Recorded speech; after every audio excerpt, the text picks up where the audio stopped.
All right, everyone. It is 3:02. I think it's time we get started. I'd like to welcome you all to the Colorado Forward Party's Nominating Assembly. I'm Brett Batterman. I'll be your Zoom host for today. And if you have any questions, feel free to hit me up in the chat if you're having difficulties hearing or anything like that. Um, just want to make sure that we go through a few logistical things. So in your Zoom controls, if you are just an attendee but you would like to be recognized by the chair, in your reactions tab, you'll be able to raise your hand. Your video will pop all the way up to the upper right-hand corner, and you will then be able to be called on by the chair. You will not be able to unmute yourself. You will receive a notification from myself or another co-host to unmute in the case that you need to be recognized by the chair and then ask your question. I would also highly recommend, this is a social occasion, politics is quite social, so turn on your camera so that we can see your lovely face and see all of the reactions that your humanity is bringing forward. I would now like to, I'll switch my screen share to a brief summary of the agenda and turn it over to Rich Herman, who is the state chair of the Colorado Forward Party. Go ahead and take it away, Rich. Thank you, Brett. So much appreciate you facilitating the meeting. You've got such a great voice or a really good mic, or maybe both. Appreciate you getting us started here. As this is a formal meeting, a formal assembly, the first thing I'd like to do is ask our secretary, Johannes Planbeck, to formally call the assembly to order. Yep. Thank you, Rich. As Secretary of the Colorado Forward Party, it is my responsibility to call this meeting into session. I call the Colorado Forward Party State Nominating Assembly into session at 3:03 p.m. I'll turn it back to Rich. Thank you. Awesome. Thank you, Johannes. So welcome, everybody. I am so excited and proud of our team and our party and all of you for how far we've come.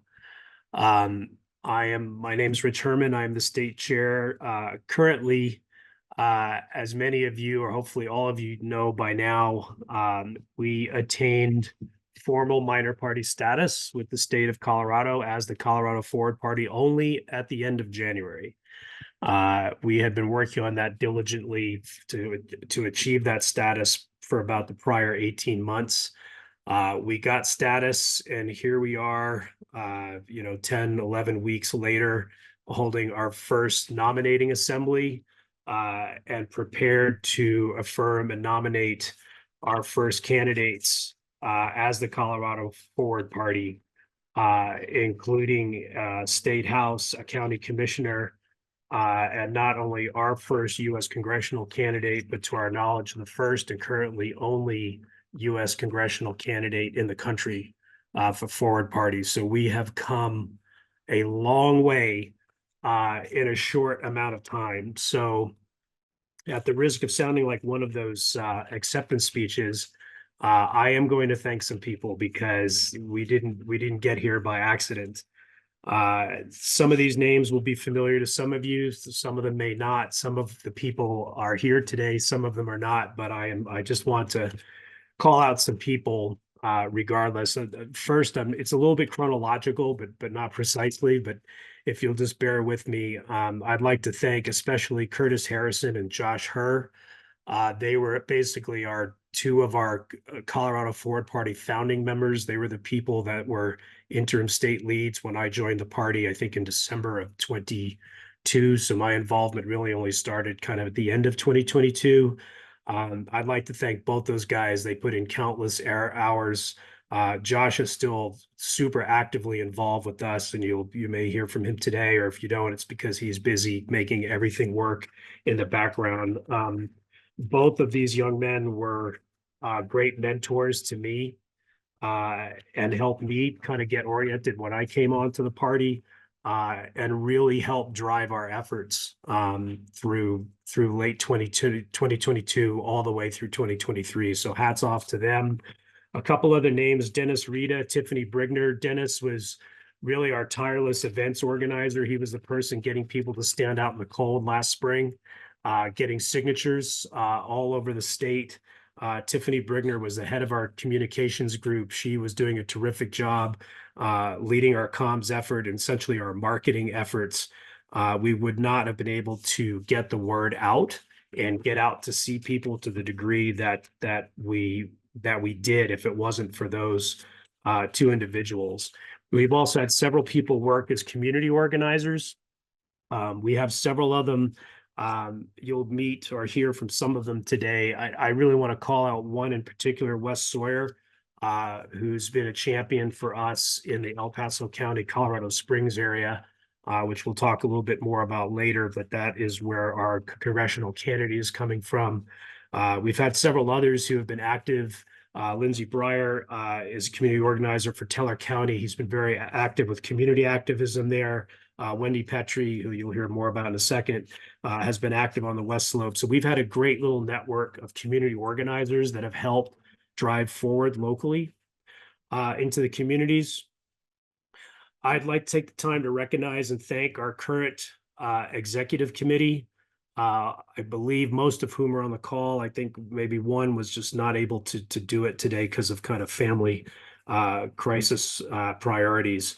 But I'd like to thank Dave Ryan, our vice chair, Johannes Plambeck, our secretary, John Lemke, who's I don't think here, Wendy Petrie, who I mentioned, Mike Muller, who I believe is on the call. All of these folks work diligently to provide the leadership for the party and keep things moving forward. I'd also like to call out Lindsey Breyer and Jessica Sweeney, and again, Tiffany Brigner. They've all served on the executive committee, passing the baton back and forth where necessary. So I'd like to thank all of the EC members. A few more people. I'd like to thank Paul Gordon. I think maybe Paul was going to be on today. Paul is our attorney. He's been generously providing some pro bono legal advice and work for us, which we greatly appreciate. Michael Byrne is our interim treasurer, has stepped up at a time when we needed some of that work done. And Michael has stepped into that spectacular. Dallas Maneker has been running events for us. Creighton Loud has been helping a lot with our nominations candidate work. So there's just, there is a huge group of people here in Colorado. We're not in the hundreds yet. Maybe we're in the low tens. We certainly invite you to keep joining with us and providing leadership and helping us grow this party. But I wanted to call out those people in particular. I'd also like to thank some people from the national party. Lindsay Williams-Drath, who was going to speak today as our CEO. Unfortunately, she had to cancel at the last second. I think also had kind of a family urgent matter that she had to attend to.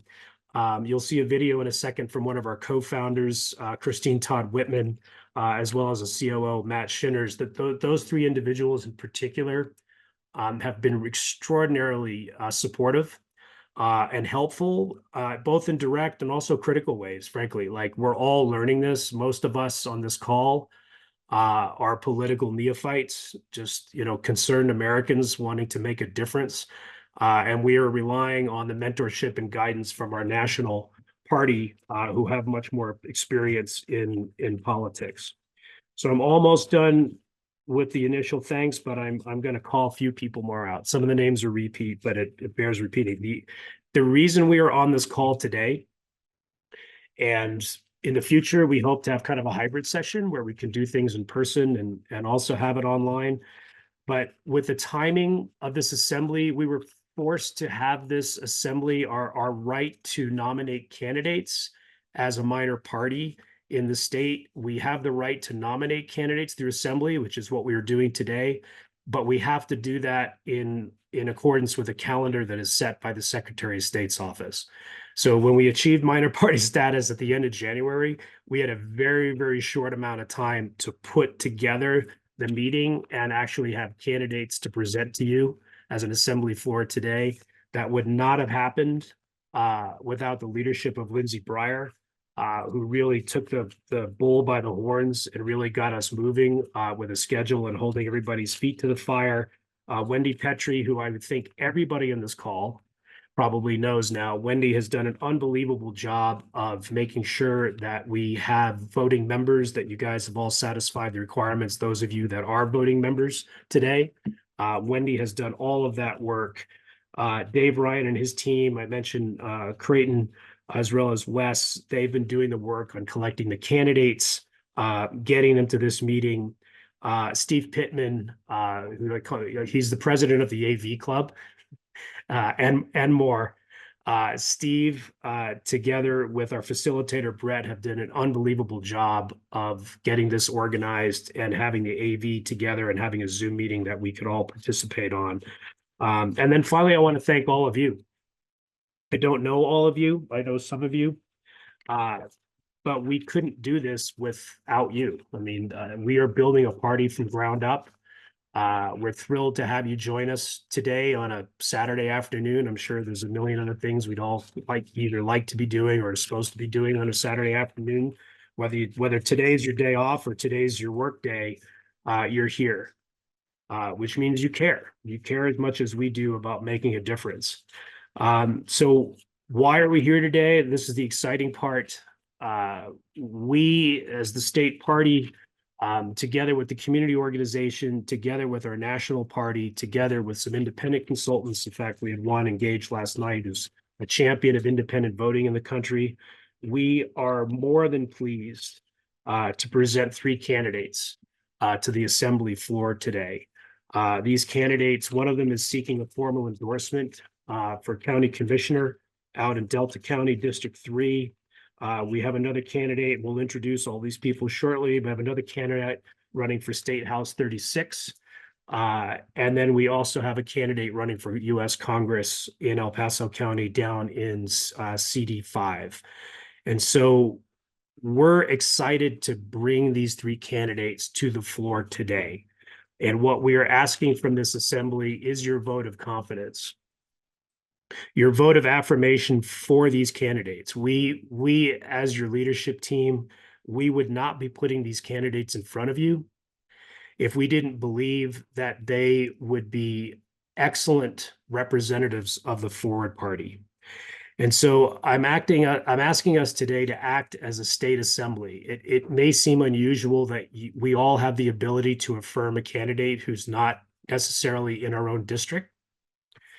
At some point, when we grow to be a large enough party, we can have our own county meetings or community organization meetings, and we can kind of work our way up. But at this point, as a small party, we are asking the assembly to look at these candidates, not necessarily from a policy position.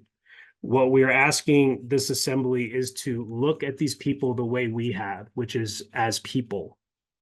What is their character? What is their integrity? Do they feel like forward people to us?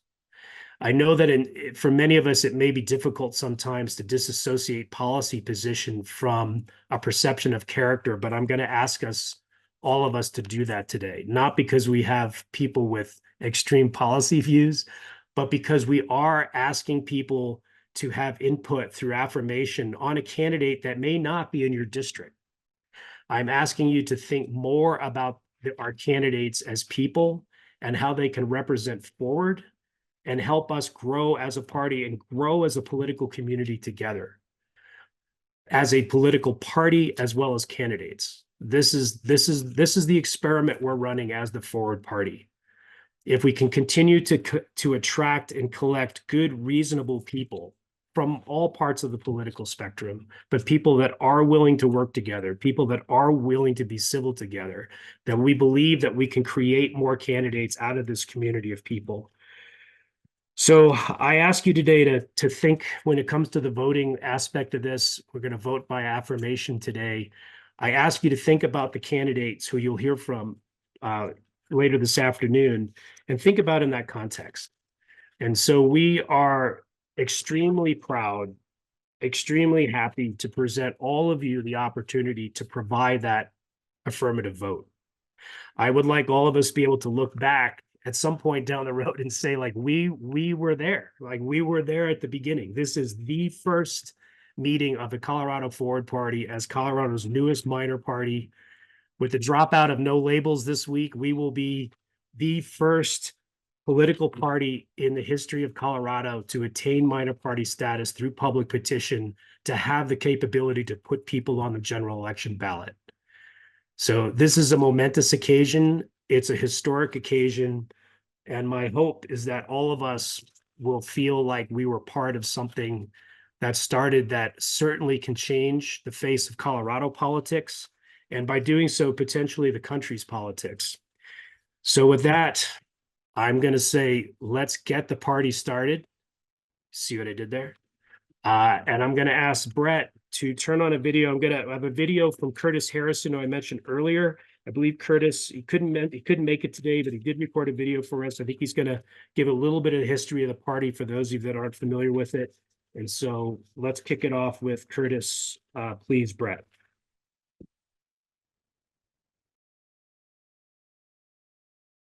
Hi there, my name's Curtis, and I was tasked with telling you a little bit about how Forward Colorado got started. It all started in 2022. In early 2022, the National Forward Party movement got started, and then later in spring 2022, I had come from the electoral reform movement here in Colorado and become convinced that we needed parties in a functioning democracy, but I didn't like any of the options here in Colorado. I came across the Forward Party. I applied online a few times and heard nothing back, so I finally reached out a little more directly and got a hold of Will Conway, who is the national organizing director at the time, and he told me there was no movement on the ground in Colorado, but they had a list of about 40 names who had signed up like myself, and he gave me the go-ahead to do my worst, and so I started calling down that list. Between that and some groups around the state, quickly found a great leadership team, the first of which was Josh, who's still with us today, doing awesome work. So I found Josh within like a week, and then we found about 3 others. And through the summer of 2022, we had a good team of about 5, laying the groundwork and building infrastructure for the party. Shout out as well to Mike Muller, who's still around from that era. And then in August of 2022, the national group, which happened to be a little center-left because of Andrew Yang's heavy involvement getting it started, merged with the Save America movement and the Renew America movement, which were both kind of center-right organizations, giving us a much more even ideological split at the national level and a lot more names on our email list. Around that time, because of just personal things, we fell down to about 3 people on the leadership team, me, Josh, and Kat.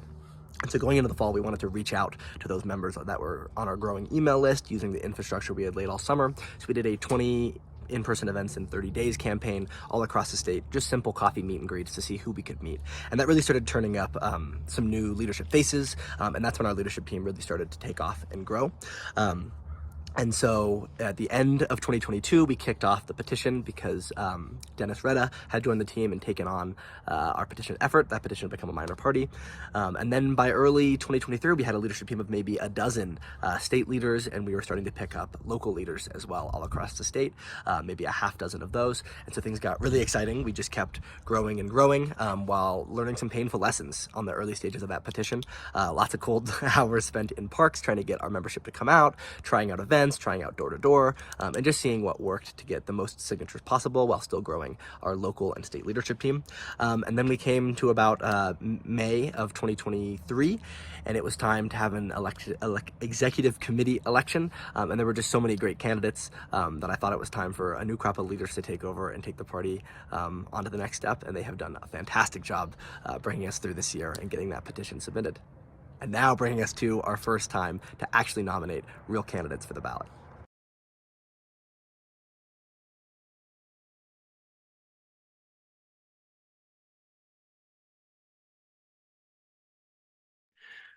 Thank you, Brett. Thank you, Curtis. For those of you who know Curtis, it's probably good to see his face and hear his voice again. And for those of you that may not know Curtis, hopefully you will get to know him more in the future. We have another video. Someone else that was not able to join us in person, but she wanted to be able to provide some comments. So I'm going to introduce Christine Todd Whitman. Christine is currently the president of the Whitman Strategy Group. So she has her own consulting firm now, working on primarily energy and environmental issues. But her background is pretty prestigious, pretty amazing. Christine served under the first Bush administration, with George W. Bush, 2001 to 2003, with the EPA. But some of you may know her the best as she was the 50th governor of New Jersey, serving as New Jersey's first woman governor from 1994 until 2001. In 2022, Christine co-founded the Forward Party together with Andrew Yang. So I think, Andrew, because of his presidential run, has a lot more probably, public celebrity. And people think as Forward as, was founded by a Democrat. And in reality, staying to the roots of our party, it was co-founded by Andrew Yang, who was a Democrat, and Christine, who was a Republican, governor of New Jersey. And so we were happy that we were able to get her just to make some time for us to share a couple words. So Brett, why don't we roll that video? Thank you. First of all, let me thank all of you for being part of this assembly. What's happening in Colorado is part of a much bigger movement happening across the country of voters who are dissatisfied with the choices they have, feeling locked in by the two major political parties, and not having a voice where you're an independent. What Forward is doing, and again, across the nation, is to provide that option for people, a place to go where they can find candidates who agree to respect the rule of law, uphold the Constitution, work with anyone to solve problems, and ensure that every time we have a discussion about a contentious issue, it's civil, and we're working toward an end, a way to solve that problem. Choosing candidates becomes extremely important for us. We want to make sure that they are the kind of candidates who will uphold those values and then will reflect the values of Coloradans and what their particular communities want, not what they're being told to think or do by some national party in Washington. So I thank you for being part of this, for being committed to trying to see this through. We are building a party from the ground up. We accept Republicans, Democrats, Independents, as long as they will sign our principles and agree with what we are trying to achieve. So good luck. I know you will pick the right candidates, and I'm looking forward to coming to campaigning for them. Thank you.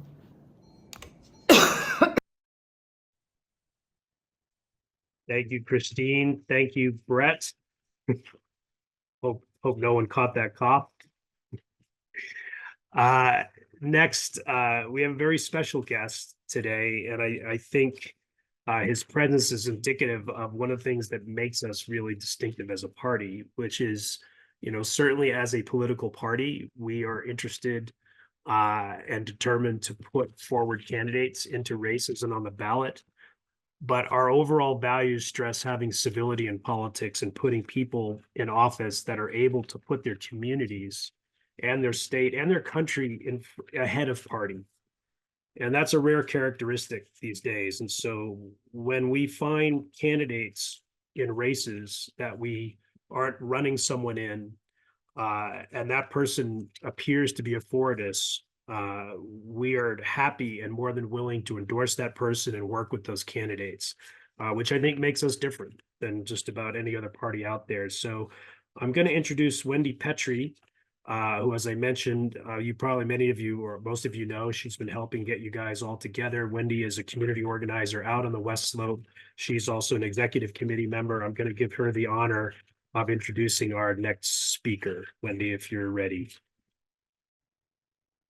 I am ready, and I feel honored to be able to introduce Adam Frisch. Adam Frisch is running for office in my district, so I know what an outstanding candidate he is.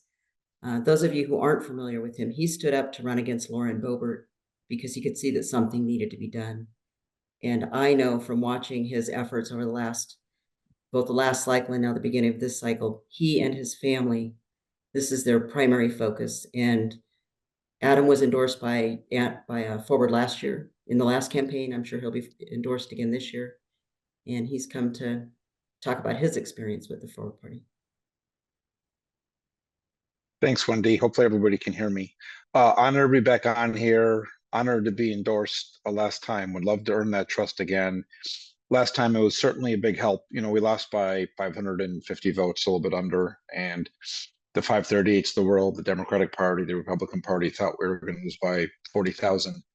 But, those disenfranchised voters out there that are looking for anything but Team Red or Team Blue, the same thing with a bunch of younger voters out there was a big help. So it's not just in spirit, but it's actually in reality that you were all part of having us have one of the biggest surprises in the country in house race in quite some time. So as Wendy mentioned again, it's a whole family commitment. I was home for 8 days last week for 8 consecutive days. It's the longest I've been home in 2 years. I'm on the road about 25 days a month. And it's been like that for 2 years, and it will be like that again as we run across this finish line in November. We're super excited. For 25 years, as I told Andrew when I saw him a couple weeks ago over dinner, like, listen, if there was a get stuff done party, I'd be in that party. And I've said that for like 25 years. And I think a lot of us kind of feel some version of that. And when my mom heard about us running last time, she's like, Adam, we just need like a pro normal party. So whether you want to call it the get stuff done party, the pro normal party, I think everybody on here is just looking to break through this level of exhaustion that is happening in national politics. I can vouch after 50,000 miles of driving around in a pickup truck. We've probably driven more miles than anyone currently running. Our district's bigger than Pennsylvania. The blessing last cycle was having my son Felix, who some of you might have met. He took his junior year of high school off from the campaign from his school, did some schooling online, and we did a 25,000-mile father-son road trip. And really focusing on breaking through this exhaustion level and try to focus on the district. We can get into all sorts of stuff later on, but I'm honored to be part of this group, whether you want me or not, I'm in. And so I'm excited to be here and look forward to getting together in person. We are going to be down in, we're in Denver once or twice a month. We have two big cities. We have Pueblo and Grand Junction, and they're 5 hours apart. And so I pass through Denver fairly often, and we'll be down there at the start of May. I think we have a little extra time, May 1, 2, 3. We're going to be down there before we head down to Pueblo for the Cinco de Mayo and everything. But look forward to just continuing this conversation. And we've certainly learned a lot, and I'm here to just champion to kind of break through. Ranked choice voting remains super important. I talked about this a lot in open primaries. I say this to everyone I've come across over the past couple of years. In my mind, the primary system is the number one place that this country is failing the citizens, and we need to figure out a way to kind of break through that conversation. I know that there's some conversations going on with some other people about trying to bring some ballot initiatives to further that goal. And again, just honored to be here and happy to take questions before, during, or after. Adam at Adam for Colorado, Adam FOR Colorado.com, and look forward to building further relationships with everybody.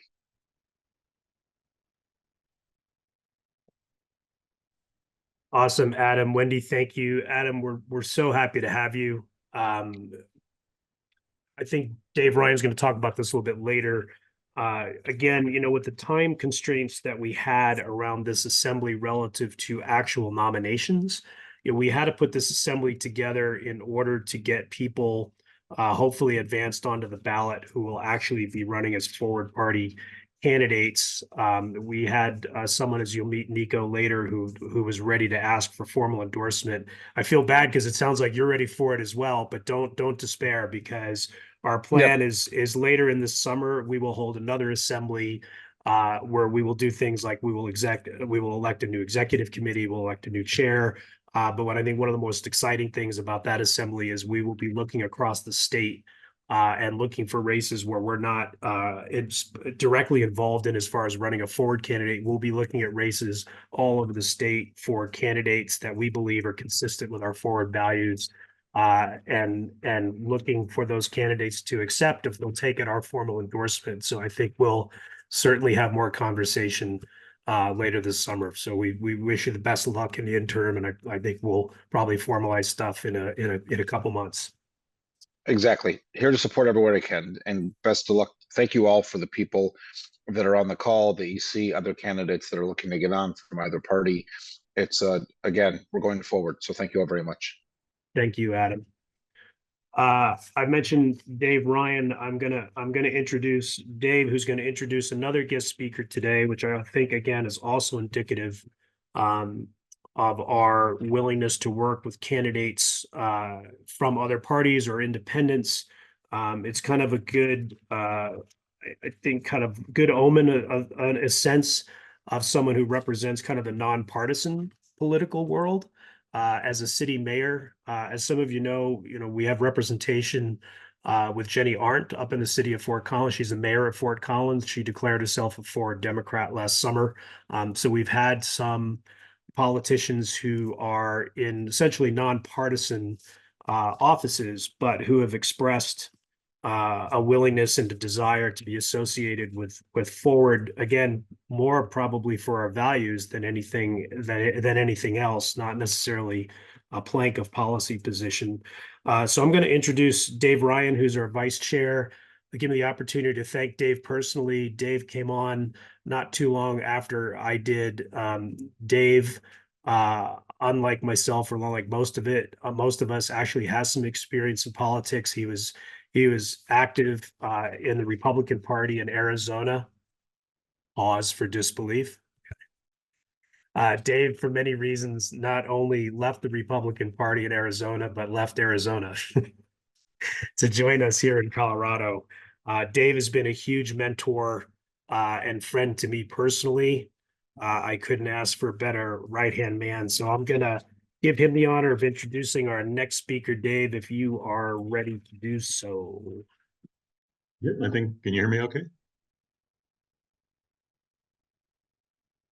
Yeah, so thank you, Rich. And just an affirmation that people can hear me okay? You can? Okay, all right. So yeah, as Rich mentioned, yeah, I was active in politics in Arizona, and ended up leaving the Republican Party for a variety of reasons, but moved here to Colorado. And it was actually Curtis that you saw on the earlier video, and Josh and Rich were the first three people that I talked to when it came to me searching for a place that I could call a political home and express, express my thoughts, which is, completely in alignment with what Forward stands for. So I'm just glad to be here and glad to be of help. The process that I'll get into the nomination process itself in a little bit, but at the moment, we have in Colorado, there are about literally 2,500 nonpartisan elections that have to be held on whether it's a 2-year or 4-year basis. Those would be the terms. And so our ability to reach out and connect with candidates who are running in nonpartisan races is absolutely essential. And it's about how do we engage with those officials? How do we support them in whatever manner is appropriate for their situation?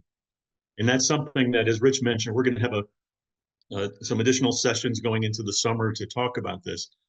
But one of the things I'm very interested in is Will Karspek's perspective on what he views of Forward, and just maybe some advice of what he might recommend as we look forward into the future years.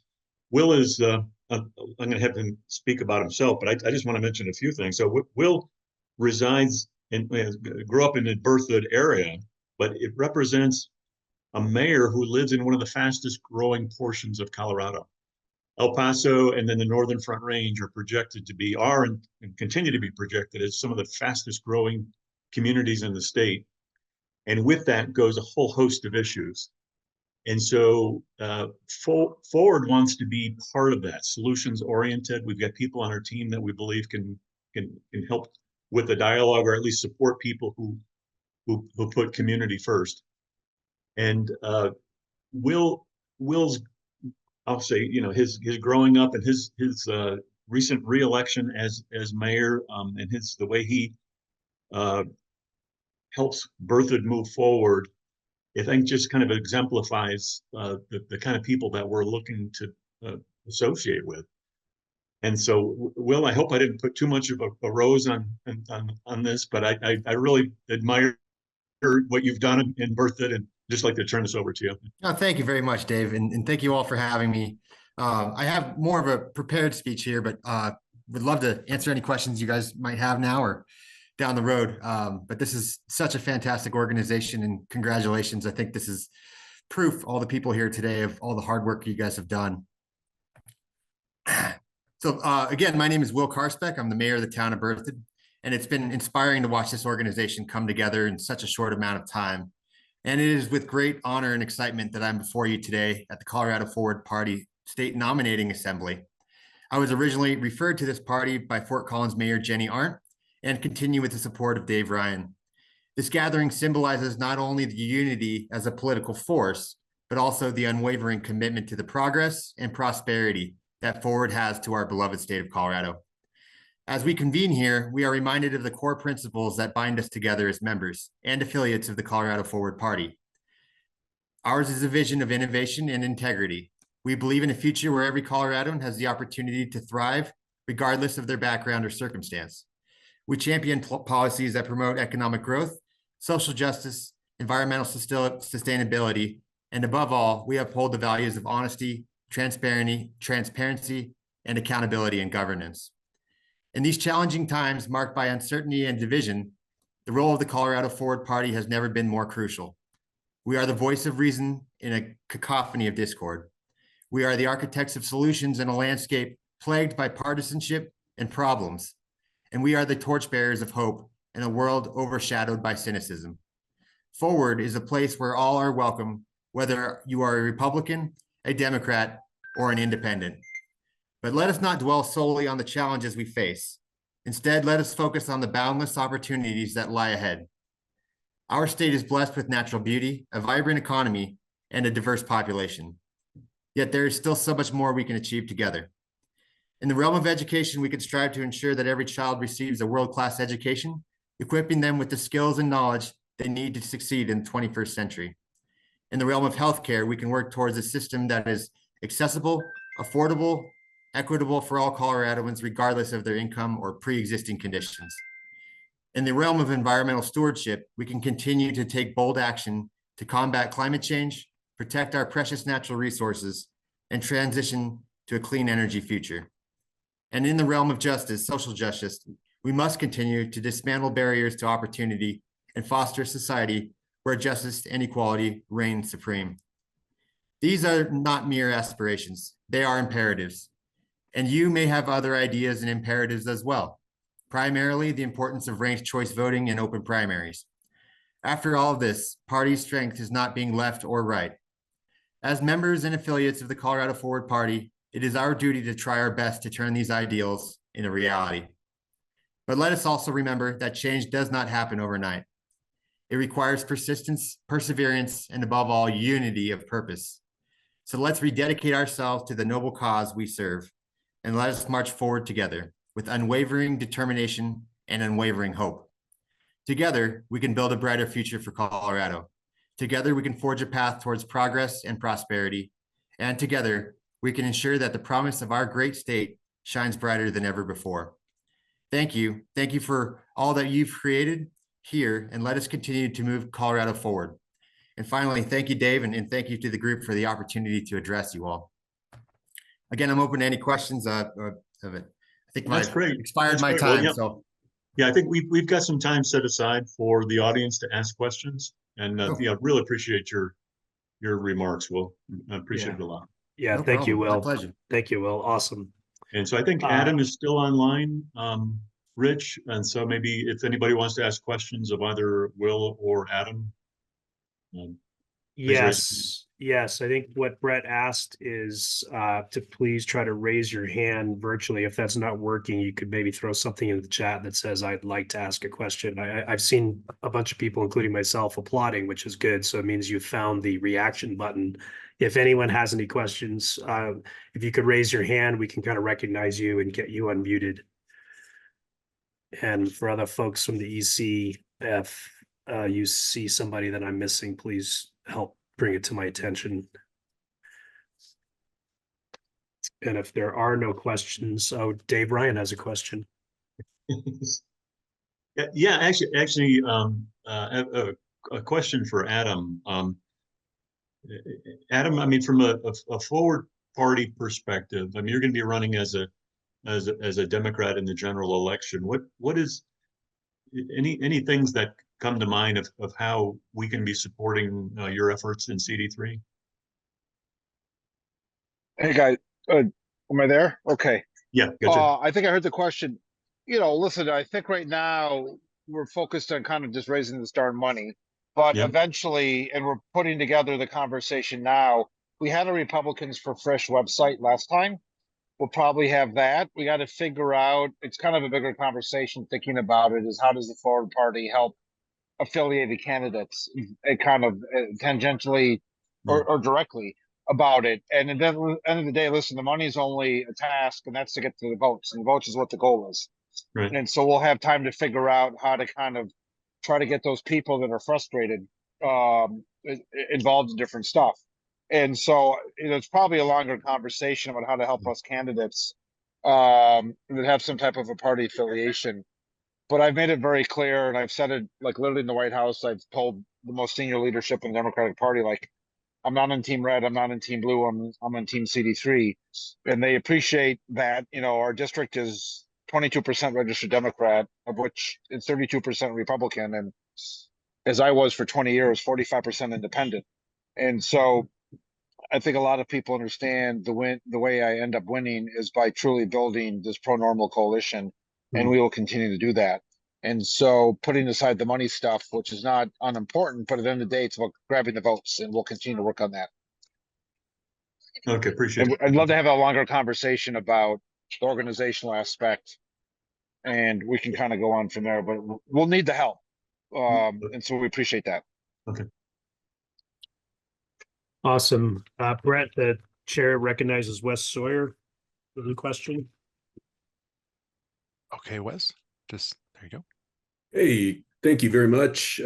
Adam, appreciate your efforts. And I guess my question is, why haven't you taken more credit for running Lauren Boebert out of your district? You know, I do say, you know, it would have been more fun to defeat her on election night, but you know, we are taking credit that for the first time, I think in 25 years, a sitting congressperson literally packed up their bag and their tail, put it between her legs, and hightailed 300 miles east. And as I tell my friends, and I am working with some moderate Republicans over there with a little bit of my spare time, and just let them know that like the only thing worse than an ineffectual, embarrassing congressperson is a carpetbagging ineffectual, embarrassing congressperson. And so, you know, I will, you know, she brought us a lot of notoriety. We worked very hard. I had this view that there might be a lot of crazy people in the world. There aren't that many crazy people. But we could do this. But the good thing about her leaving this district is, since day one, I have been trying to tell a positive why people should be voting for things, for us, for our issues that we stand for. And that all got lost out of the shuffle for a really long time. And we never spent any time talking about her personal foibles or anything else like that. She just sucked in so much national media, and a lot of it disruptive and unproductive. And we're just trying to focus on who we are and the issues that matter. And as I say, it's not about us. It's not about me. It's about the district, and trying to focus on the real aspects of healthcare and bringing civility back to the conversation. And so we try to just kind of go on from her world right now. We'll see what happens over there, but we're proud of what we did, without a doubt. I mean, with all the respect, if it wasn't for us, she'd still be here. And I think we need to own that. But also, when I use the we pronoun, there are a lot of volunteers, a lot of door knockers, a lot of volunteers, a lot of postcard writers, a lot of donors that helped us be able to make our case. And we're proud of that. Thanks, Ed. Awesome. Thank you, Wes. Thank you, Adam. Are there any other questions? Dave? Yeah, I think as long as we have Will on the line here, I mean, Will, just more of a general question from a. I mean, you see, I mean, you're helping run a municipality, right? And so you interact with a lot of folks, not only in your area, but I'm sure in the surrounding jurisdictions, from county as well as other municipal leaders and trustees and et cetera. From your observations, and I'm just trying to have the audience hear this, because I want to kind of raise a challenge for the audience later on in the session of of how do we come together to reach out to non-affiliated candidates or unaffiliated candidates. And do you see the potential? I mean, you've resonated positively with the forward message. Do you see other municipal leaders, county leaders that would be receptive to this message? I do. I think, I mean, part of this we're all talking about is just the polarity. But when you talk to most of them, I mean, I'm sure we all have at some point, but I am in a lot of regional meetings. Behind the scenes, I find them quite moderate, and also kind of fed up, even though they might not want to admit it.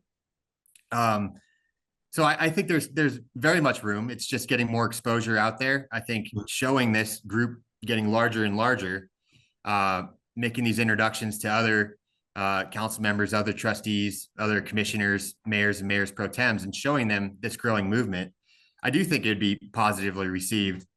So it's just a matter of time and education, but I can only see this getting better and better. Yeah, I mean, because we would love to be able to, and we've all seen on the news, the dysfunction that happens in school boards, dysfunction that happens in municipal decision making. And so, I think the Forward has a message that I think hopefully would appeal to, people that are faced with that situation. Well, 100%. It's people are probably going to hate to say this, most of them, but you're kind of a product of what your constituents are pushing. So if they're very polarized and loud, you want to show you're listening. So I sometimes see that reflect back in what local elected officials are saying. But what I'm trying to get at is behind the scenes, I think there's a lot of people fed up as well, especially more at the county level, where you do take a party more often than you do in a municipality. Yeah. So I think just showing that there's really an audience of people that want to come together that are also tired of this might reflect back in how they speak. So I 100% agree with you. I think there's a lot of room for this. Okay, appreciate it. Thank you, Will. Well said. I'm going to move us forward. No pun intended.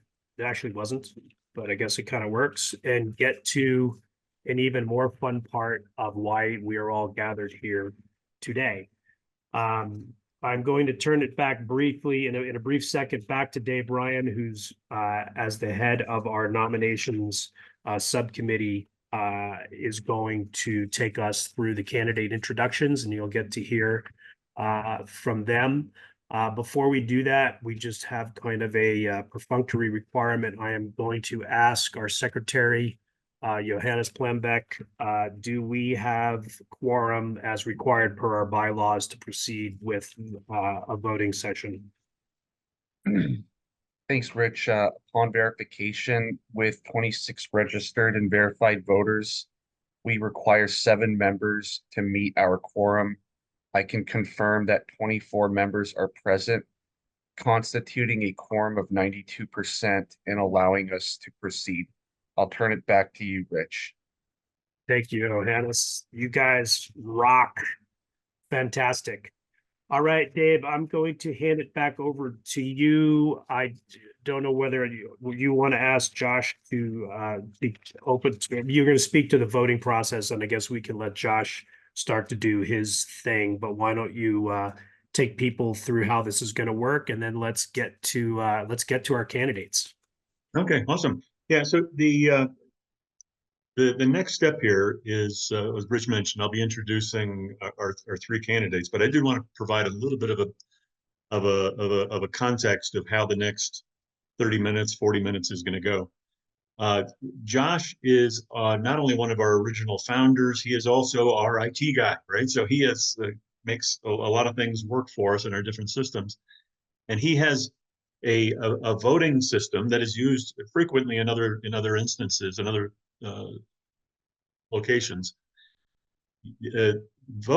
We've in our bylaws, we've defined, and we have several thousand people listed on our website that follow us, but it's actually we've asked that if you're going to be a voting member of Forward, that you sign our party pledge, and that you've registered as a Forward party member. And so we've asked you to sign an affidavit to attest to that. Those are the basically conditions to be a voting member of Forward.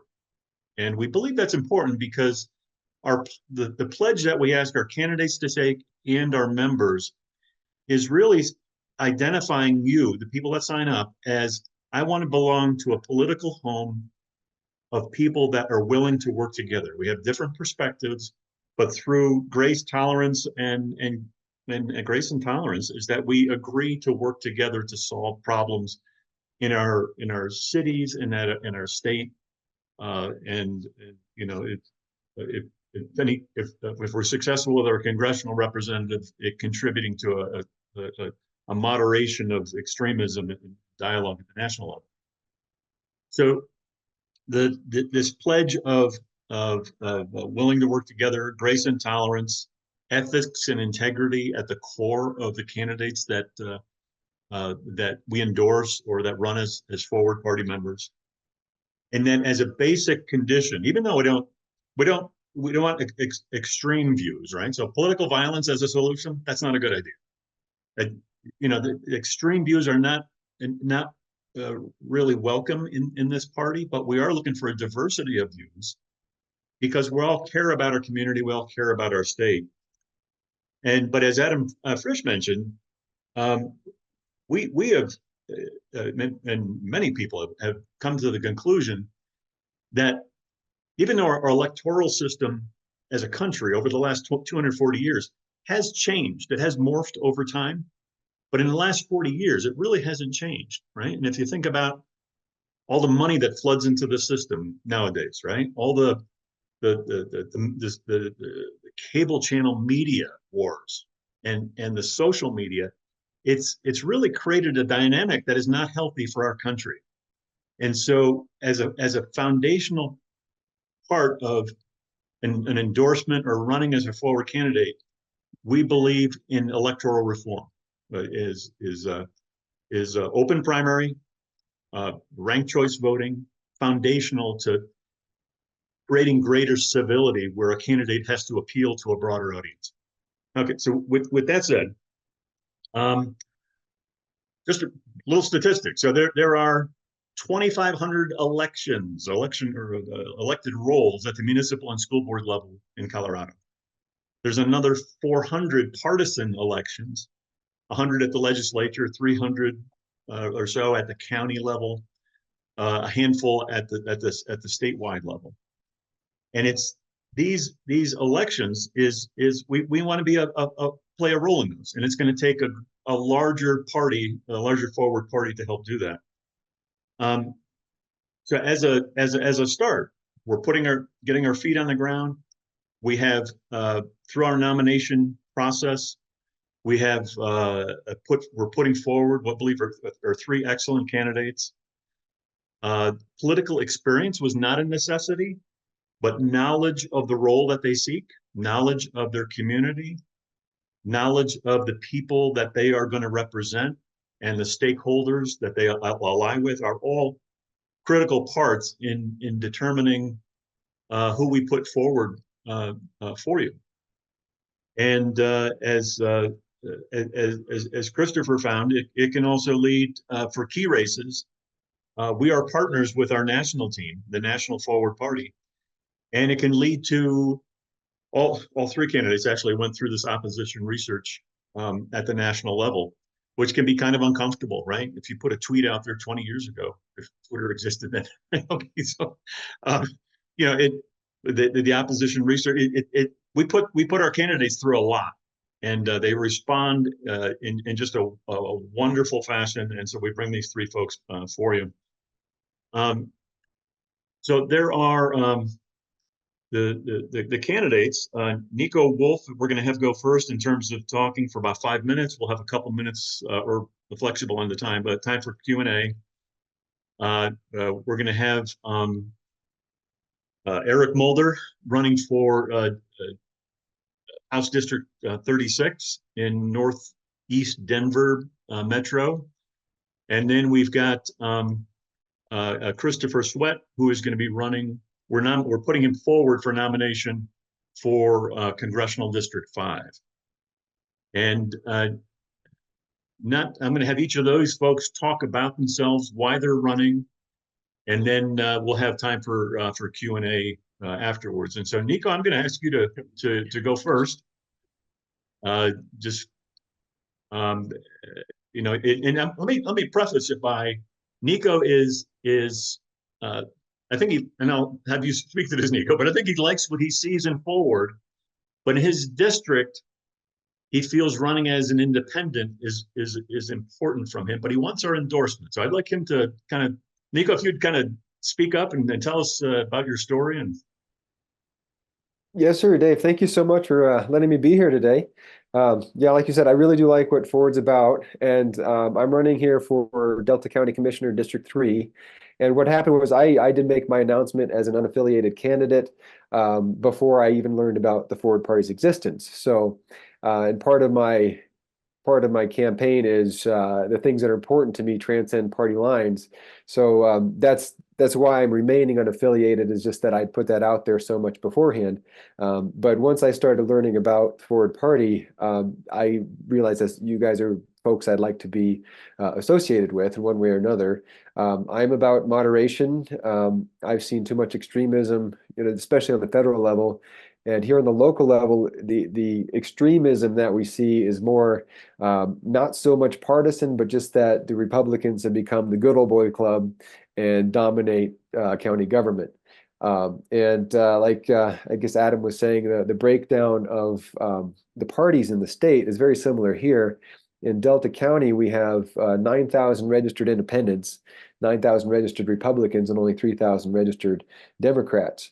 So the strength here is going as that independent. There's a lot of disgruntled Republicans, a lot of disgruntled Democrats as well. So I'm trying to walk that middle way and serve the people who are here, because the local issues are not, they're not divisive, they're not extreme. There are our water, our soil, our schools, our healthcare, affordable housing. That's a big issue out here. I'm sure it's everywhere.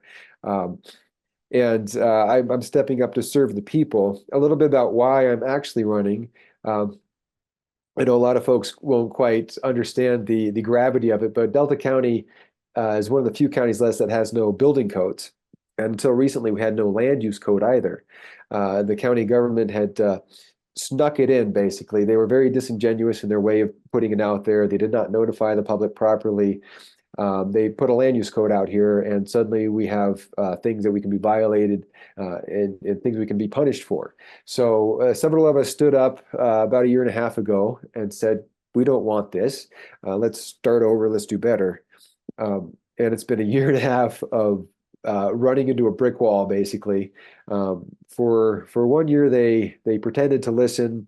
And we had a public hearing again last month, February, where this one, again, disingenuous, schedule a public hearing for a land use code during a week when all the schools in the county are on break, so they could have fewer people show up. 30 people spoke. Only one of them said, I like this, let's go forward with it. The other 29 said, please don't. And it ranged from give it a few more months all the way to just stop, repeal this, let's start over.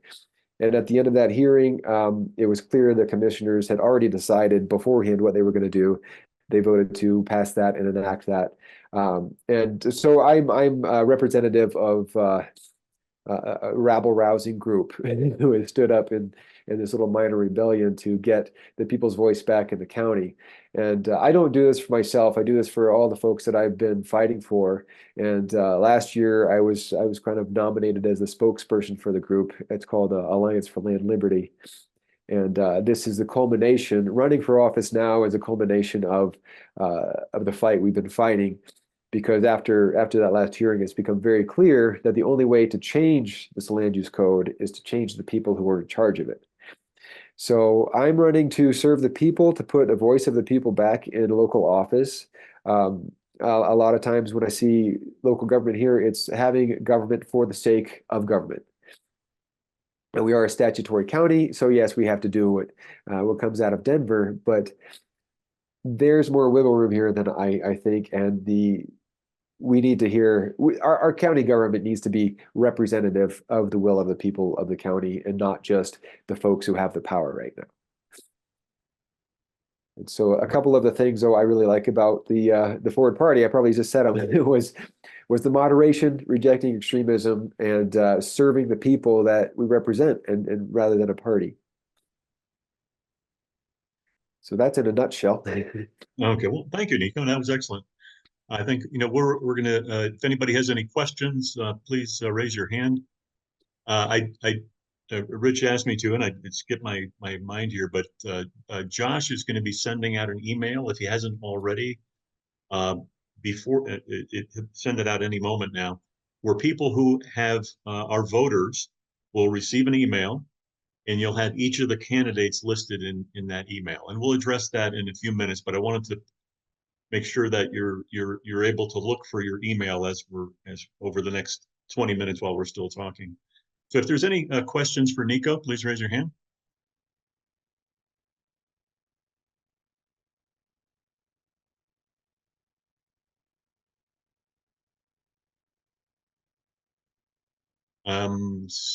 Seeing no, Nico or Rob Dubois, are you raising your hand?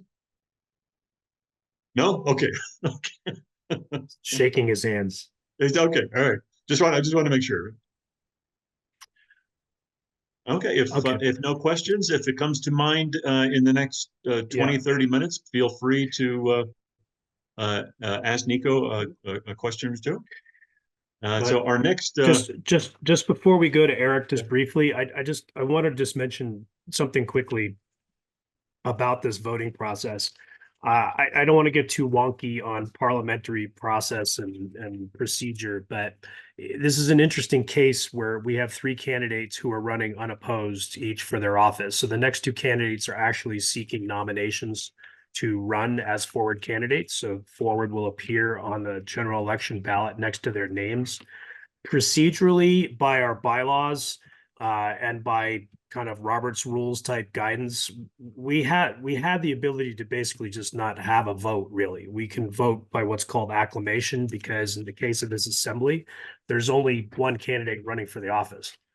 But our executive committee made a decision which I think is the right one, which is to open this up for a vote by affirmation. And the reason we're doing that is because we want everyone to feel like they had a chance to provide a voice on these candidates. I realize many of you are just meeting them right now for the first time. I apologize. We didn't have information up earlier. I'll spare you all the gory details of why. I just ask for your grace and tolerance and patience that we did this as quickly as we possibly could. But we decided to actually open it up for a vote by affirmation because we believe that everybody should have a voice. And again, we're asking ourselves here as a collective assembly to be voting on these candidates on how they appear as people and as humans, and whether these are the types of people that we want representing us in the public as forward party candidates. Our leadership, again, both the community, the state, and national, the answer was yes, wholeheartedly. But we want you, because you've spent the time going through the process to become a voter. You have spent a couple hours with us on this Saturday afternoon. We want you to have your opportunity for your voice to be heard. So that's why we are opening this up to a vote. So again, if you haven't gotten this email from Josh and you believe you are an eligible voter, please bring it to our attention. You can do it in the chat, or I think Wendy provided an email as well. So sorry, Dave, I'll turn it right back to you so we can get going with Eric. Excited to hear from him. No, that's great. I appreciate it, Rich. Yeah. So, I mean, as you heard from Will Karsbeck, Will is from Berthoud, so he's Northern Front Range. You just heard from Nico. He's over in Delta County, over on the western side of the state. Our next candidate is more from Denver metro area, and then our congressional candidate is, as we mentioned, from El Paso County. So we have geographically just a diverse group presenting to you. We also have it's diversity in the sense that Will represents municipal level government. Nico's running for county level government, and Eric Mulder, who's coming up next, is running for state legislative level government. So, Eric, I'm going to ask you if you just introduce yourself, tell us about yourself, why you're running, and yeah, please go ahead. All right, happy to do it, David. All right, members of the Forward Party, thank you so much for having me today. My name is Eric Mulder. I am running for the Colorado State House District 36, which encompasses a good chunk of the city of Aurora, including Buckley Space Force Base and the Municipal Center. I am running for this office because some of you might have noticed I was previously running for Colorado State Senate. That changed because at the last minute, the Republican had a change of mind and decided to run for the state Senate instead. This left the state House district completely wide open. There are only 3 Democrats running in the primary, and with this Republican switch, if I had not moved, that would have just been the only choices people would have gotten, just those 3 Democrats. And when people see only one choice on their ballot, voting turnout goes down, voter motivation goes down, and people really think, wow, I have so many choices. I have such a great say in my government. So I couldn't let that stand. So I decided, let's go ahead and run towards the challenge. Let's not accept ourselves to be stuck in a 3-way race and getting crowded out by a Republican. I'm not digging in my heels. Let's move where the need is the greatest. And that's truly what running is about. Running isn't about taking a title for yourself. Running is about serving your constituents. It's about meeting the needs of the people around you. It's about getting to know the people around you. And it's about bringing their needs to the halls of governance where many of them don't get to spend a lot of time. Many of them are never going to get a chance to go to, and many of them have given up on. People truly think that what they say or do doesn't matter. They're not writing letters to their representatives. They're not showing up to testify because A, people got to work and put food on the table for their families, and B, they don't think it matters. And we've seen this defeatism in our own politics. Congressional approval is in single-digit percentages. This is the least productive U.S. Congress in American history. And yet, with those abysmal numbers, re-election rates are higher than ever. That's a combination of apathy and gerrymandering, which the Forward Party can absolutely get into, but I won't get into too deep because I know I got a limited amount of time. Ultimately, why I think you should give me the chance to represent this party and bring your values to the people of District 36 is because I agree with what Forward is about. As has been said previously, people come from the Forward Party from the Democrats, the Republicans, and independents. I came over from a third party. Why? Because I didn't leave that third party left me. I spent years trying to build coalitions with organizations in my community and other groups where we might have differences on 1 or 2 things, but on the important stuff, it really mattered and it was time to work together. I wanted to do that. And the Libertarian Party said, thank you, but no thank you. So I said, fine. If we're not going to accept the fact that we have to work together with other people to achieve our objectives, I'm going to work with people who want this. And that's what I love about Forward. Forward is about building coalitions. It's about not ruling by decree. It's about building consensus.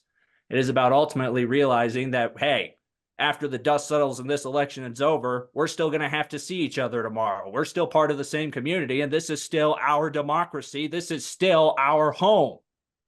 So I ask you, members of the Forward Party, are you guys ready to get animated about working together with others and building a government that works? Because right now I'm about as animated as Daffy Duck with an anvil.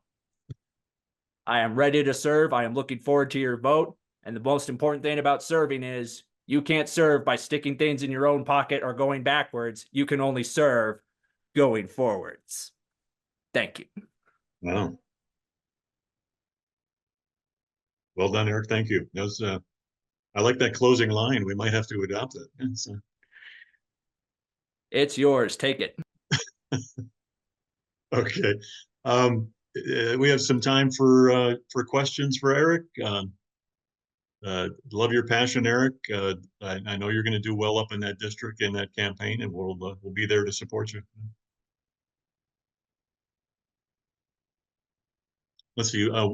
Wes Sawyer has raised his hand.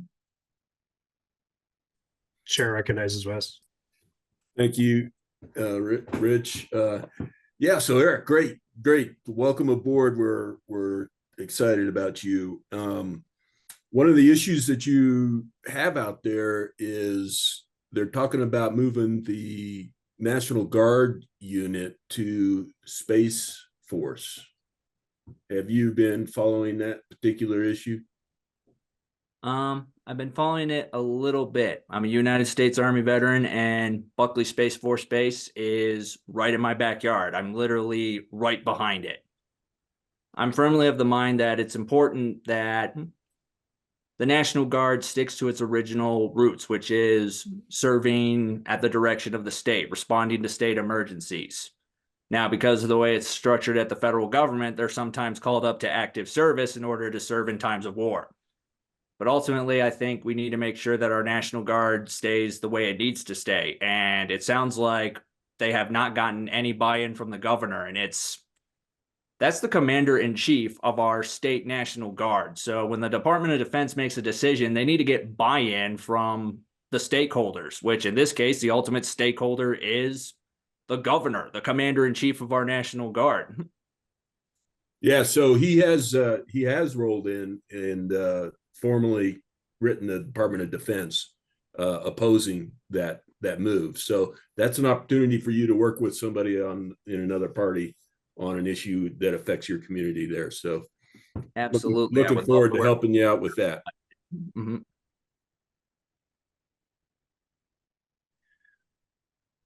The chair recognizes himself for a question. Eric, I find that you just mentioned it, but I find that you don't wear it on your sleeve.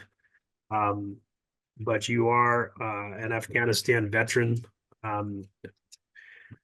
Do thank you for your service there and in the military. My question is, how does your experience in the military help kind of inform how you intend to govern? You talked a lot about kind of being able to build coalition. I'm just curious from your experience in the military, because I know you don't trumpet it a lot, but I'll give you an opportunity to speak to it. Thank you, Rich. Yes, absolutely. I spent 6 years on active duty in the United States Army from 2010 to 2016, and I did about 11 months in Afghanistan from 2011 to 2012. And I was able to use the GI Bill to go to college, so thank all of you for that. But anyways, back to what Rich was saying. In the military, you don't get to choose who's to your left and to your right. You don't get to pick your battle buddies, if you will. You don't get to pick the people you work with. So you're stuck with who you're working with. So it's like, hey, you're annoying me and you're making me mad, but we got to get this container layout done because it's 2200 and I want to go home. So having that military mindset in our legislature is essential, because in the military, you got to build coalitions whether you want to or not, because you got to rely on that person in an emergency.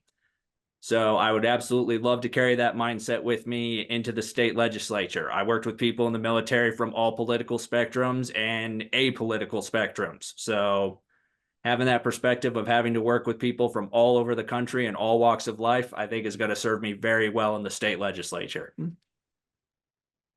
Thank you, Eric. Chair recognizes Andrew Young. Brett. Hi, Eric. A quick question. Andrew Young here. You're mentioning earlier about situations where you're trying to reach out to others coming from different positions, different from the Libertarian Party. Can you give an example of one of those projects, of something where you had to kind of move from a strict Libertarian position to try to meet somebody where they were on a different perspective? Absolutely. Thank you. And I would say, oh, sorry, I didn't mean to cut anyone off there. Yeah, absolutely. One of the biggest things that I was proud to support was the psilocybin decriminalization measure. I think it was Initiative 301 in the city of Denver. That was where we partnered with the organization known as Veterans for Natural Rights. That organization's no longer active because the founding member, Matt Cal, passed away not too long ago. But what was great about getting to work with that is it wasn't just Veterans for Natural Rights. It was also a broadly assembled coalition of people from different political perspectives. Some of them were not libertarians, many of them were independents, some were Democrats, some even came from a conservative mindset. So getting to work with this initiative to get that passed in the city of Denver was phenomenal. And what was best was the people spearheading this saying, how are we going to sell this to the voters? How are we going to get people on board? They gave us the talking points of make sure you're approaching this from a medicinal perspective, because that's our focus and that is where we have found gets the most support. If you say magic mushrooms, people roll their eyes and shut down. But when you use the actual medical term, psilocybin, and you mentioned that this component has been able to help people with various mental health issues, whereas traditional pharmaceutical products have not helped them, when you get to promote it that way and you talk about this is not about getting high, this is about getting medicine, people listen and people pay attention, especially when you bring up that as a veteran and as a veteran myself, I know people who have to take all sorts of medications to deal with the things that they are dealing with that came about from their time in service. So to hear veteran testimonials saying psilocybin changed my life, it helped me where traditional pharmaceuticals from the VA could not, that gets people to pay attention, and that gets people to say, yes, this is not about drugs. This is not about degeneracy. This is about getting the government out of the way of getting people help they need, giving them the autonomy to say, let me take charge of my health. So in terms of coalition building, that's absolutely what I would do when I was in the Libertarian Party. It's like, I know how to say this to sell it to libertarians, but how do I make sure I'm selling this in a way that's helpful to the people who are on the ground and trying to make this happen? How am I being a team player here?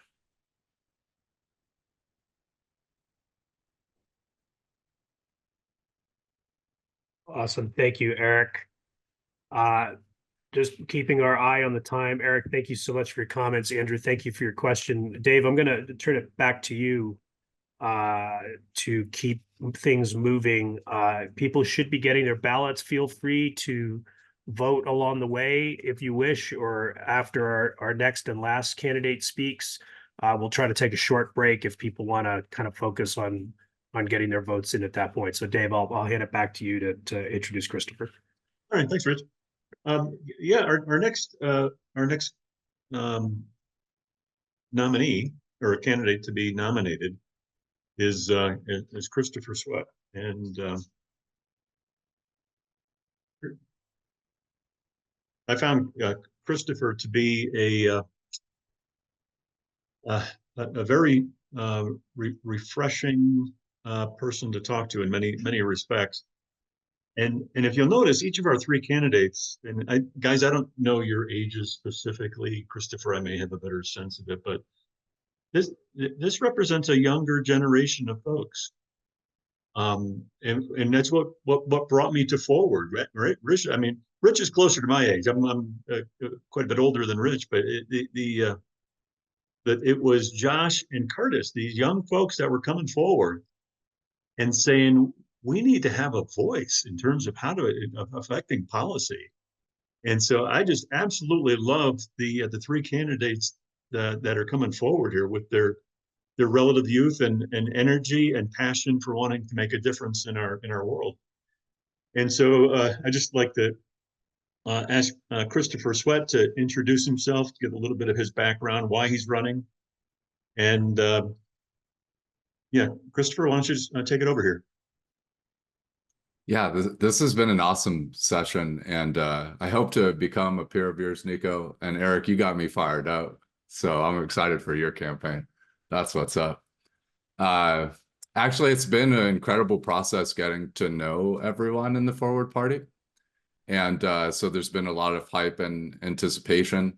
And so, I've been putting things together rapidly, and I'm watching the party iterate rapidly. And so I'm like very happy to be here this early in the process. I grew up in the district I'm running in. It's my hometown. I lived there basically from like age 9 to 22. So it had a significant impact on me as like a youth growing up in El Paso County, CD5.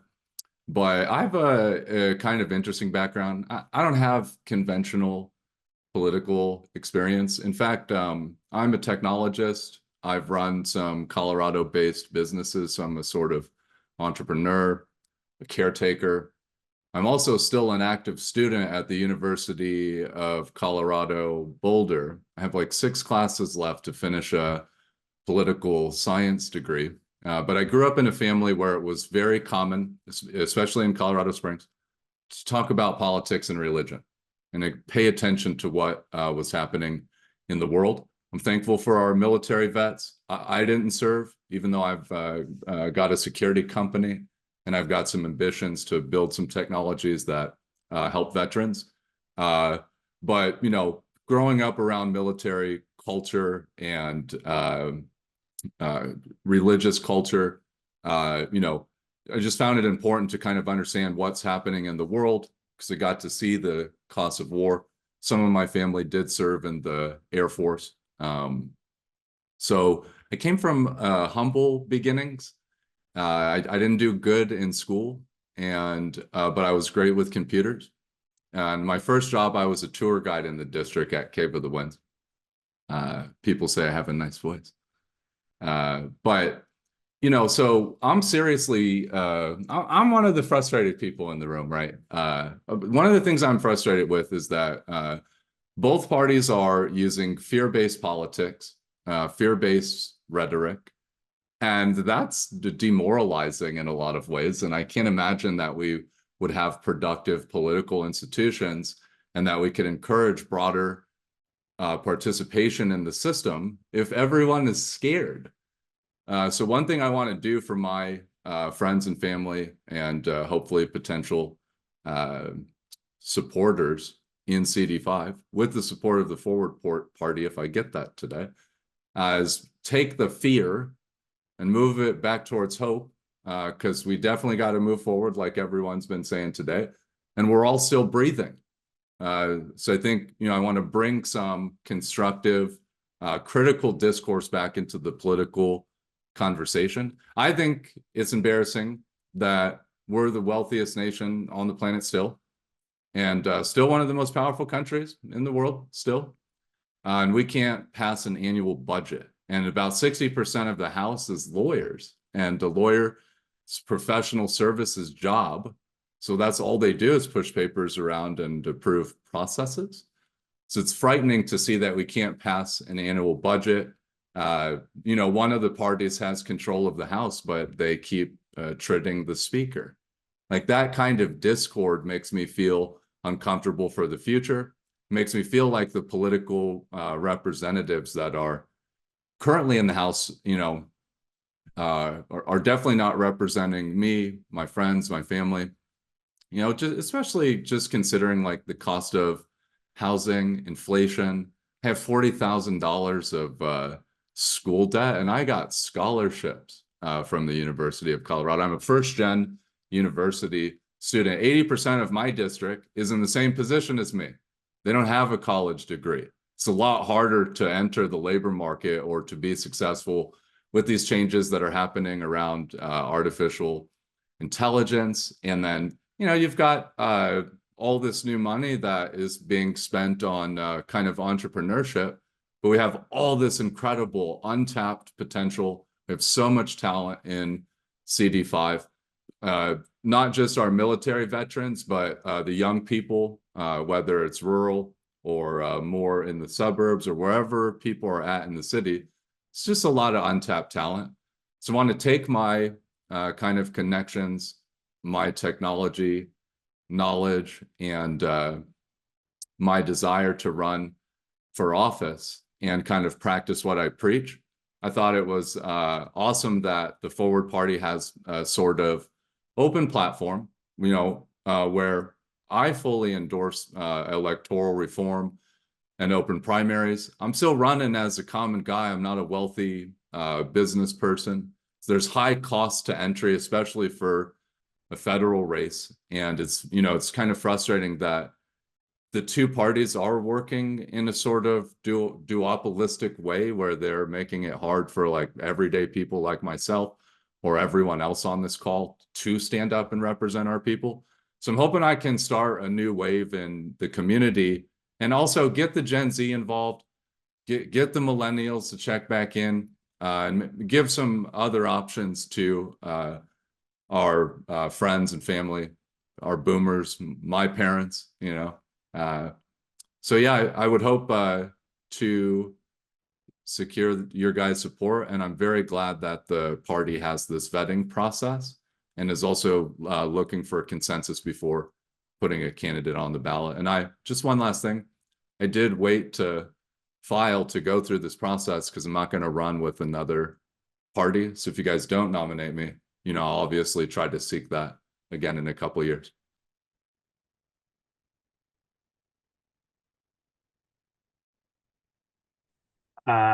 Thank you so much, Christopher. Some questions. Brett, the chair, recognizes our secretary, Johannes Planbeck. Hi, Chris. Thanks for your speech. It was really relatable. I just had a really simple question. You know, you talk a lot about uh, you know, fear mongering, and then you talked about housing, the affordability crisis. One thing that really annoys me about you know, the Dems and the Republicans on really pragmatic issues like the affordability crisis is all the finger pointing that goes on. Like on one hand, people blame techies, you know, with a lot of Sure. money. And then on the other hand, people blame like investment institutions and like the macro economy. And it gets Yeah. really ironic. It gets really sarcastic. And it's just, frankly, to use a fancy word, it's kind of nihilistic. How do you how do you actually interject in that conversation among Gen Z and millennials so that Yeah. you kind of break through all that irony? Yeah, I agree with you. Well, obviously in my district, a lot of Gen Z and millennials either didn't go to college or aren't going to, and many of them are working services jobs. There is an argument that the financial sector and the technology sector drive some of these increases or these kind of forms of inflation. So what I would like to do is what people want is higher wages. And so I'd like to come up with some policies around education and also around reskilling, like some very creative, innovative policies that like supply capital to CD5 to test out, you know, using all of the new technologies, kind of new mediums, some of the more advanced methods that are available for training and skilling. And instead of like, you know, scaring people away from artificial intelligence, like, I mean, you honestly could work on robotics without going to a fine university and getting a PhD. We're going to need robotics. What do you call it? We're going to need people who can work on the robots and maintain them, right? You know, that instead of like talking about war in China, maybe we could just put one of those chip foundries in CD5 and create some additional manufacturing capacity. You know, instead of like talking about issues with critical infrastructure, maybe we could teach the youth how to fly and operate UAVs. And these programs would offer pathways to pretty good salaries out of high school. And then, you know, you don't need to take on crazy amounts of college debt. We know that defense spending is going to near $1 trillion. It's about $896 billion at the moment. I don't see any reason why we couldn't make some allocations for some non-conventional programs and to create new skills, new jobs that are going to be relevant into the future and help people live a better life. Thank you. Awesome. Thank you, Christopher. Thank you, Johannes. Brett, the chair represents chair recognizes Lowell Pierce with a question. Go ahead, Lowell. Hi, Christopher. My name is Lowell Collier Pierce. I go by Collier, my middle name. I'm up here in Monument, just north of the Springs. And I'm also currently working on a cybersecurity degree at Pikes Peak State College, looking to be in the tech sector and defense and, kind of take out some of these bad guys. I have two quick questions for you because I had a chance to read your website while things were going on there. On immigration, you talked a lot about enforcing laws on the books, stopping the flow of the illegal immigration and things like that. One of the things that we've seen here in the past is physical deterrence don't seem to work. The wall didn't work. The border guards, no matter how many we have, don't seem to work. We've got so much border that a lot of the people coming in illegally are still going to find their way across. What kind of ideas would you have to fix immigration policy so that we can better have a chance for these illegal immigrants to find a way to legally immigrate? I mean, we're all immigrants at one point in time or another. Unless you're Native American here, we all came to this country, or our ancestors came to this country as immigrants. And there are a ton of immigrants that do the work that a lot of us don't want to do. So we need some policies in the United States that can help solve the problem, not just with preventing illegal immigration, but fixing the immigration system. That's awesome. I love that question. And also congrats on getting or working on your cybersecurity education. That's very cool. Thank you. And my half brother owns a pizza shop in Monument. I love Monument, so I'm jealous that you're there right now. But to answer your question, so physical deterrence, it's not that it doesn't work. I just don't think that we've integrated some of these like more technical capabilities to identify and track people who are not legally authorized to be in the country.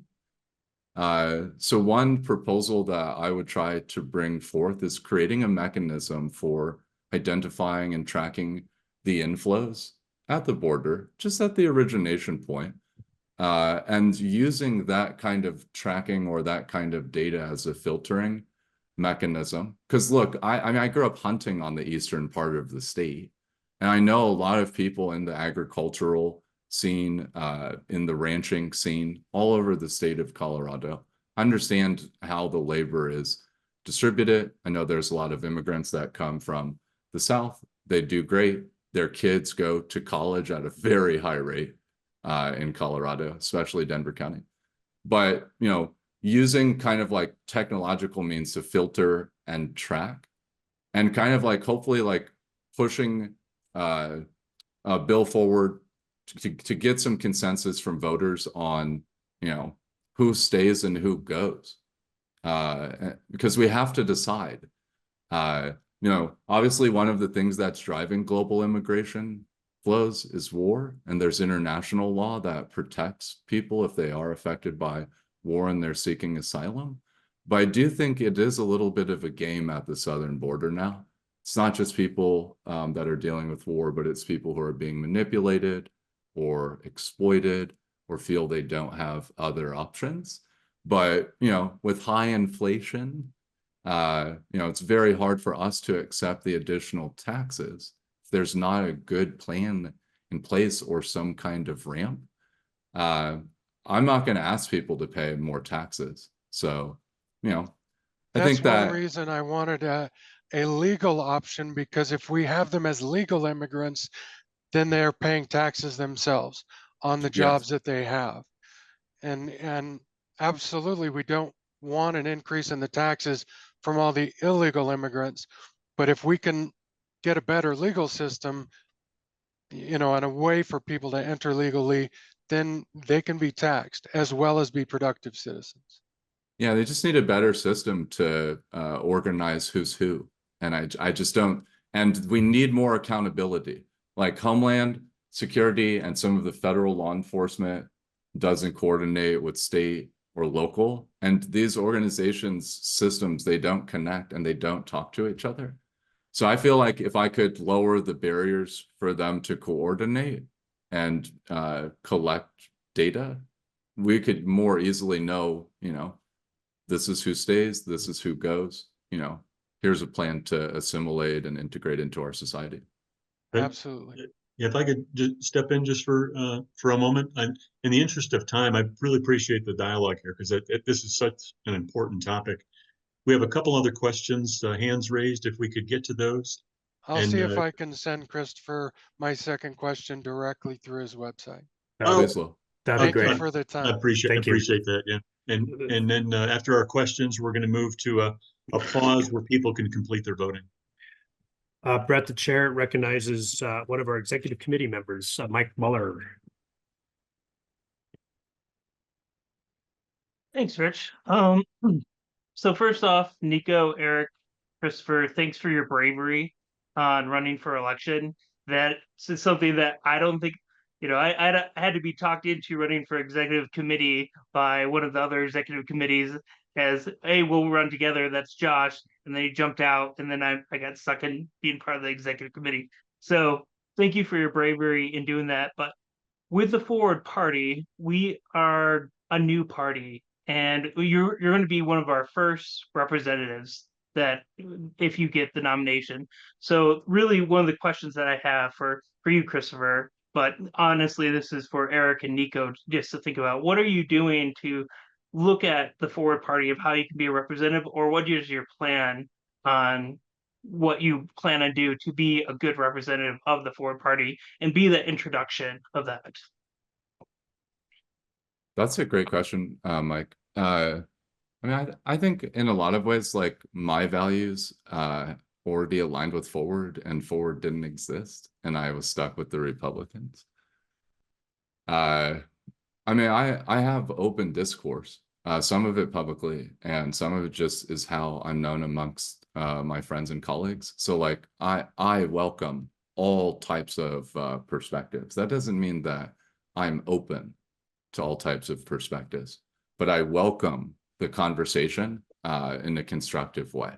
And so I think that is key, is that I can hold constructive conversations on important or even contentious issues. So, again, the party is encouraging us to have these important discussions.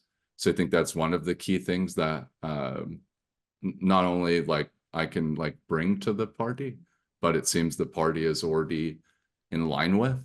The other thing is like the party is looking for diverse thinking as kind of a requirement. Now, I'm probably like neurodivergent to a degree. Like, I took college statistics, but I didn't pass geometry or whatever. I failed entrepreneurship, but I got investors asking me when I'm putting my next company together. So I have a weird perspective to a point because it's nuanced and, it's different, but it catches people's attention and is a great conversation starter. And so, again, like to the kind of values of Forward, bottom up, not top down. You guys are letting me be myself, but also kind of reflect my community. And it just feels like a safer place to listen to my constituents. And, so that, that's another thing that I think is very important. And then working together. I work with so many different types of people. I study Arabic and Spanish and French for fun. And I do know a lot of people in the international community, so I want to bring that kind of, I'm mixed race. I want to bring that multicultural, multi-perspective, and Forward allows for that. So. Nice. Chair recognizes Eric, I think wants to also answer Mike's question. Yeah, absolutely, Mike. So if I remember the question correctly, it's how do us as candidates intend to use our campaigns to help build up the Forward Party?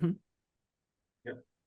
I'm glad you asked that. It's not on my website right now, but I fully intend to add a about the Forward Party section simply because it's like, we're brand new to the block. We're a brand new party to most people in Colorado. Most folks have probably never heard of the Forward Party, and that's what's really important about our campaigns, is that our campaigns is what lets our candidates get the message out there. It's how we say hello to people in ways that engage them and convince them, huh, maybe I might want to be a part of this. So when Forward is doing their outreach boosts, when they're at Denver Pride, when they're at Aurora Pride, when they're at the Arapahoe County Fair, I fully intend to be there as long as my schedule works with that. I work in security, so sometimes weekends are hard for me, but I'll make it work when I can make it work, because my job as a candidate is to get out there, talk to the people face to face, and be like, you might be interested in this party. So it's one of those things where it's like, win if you can, but if you can't, change hearts and minds. And that's ultimately what our campaigns are about. It's about changing people's minds. It's about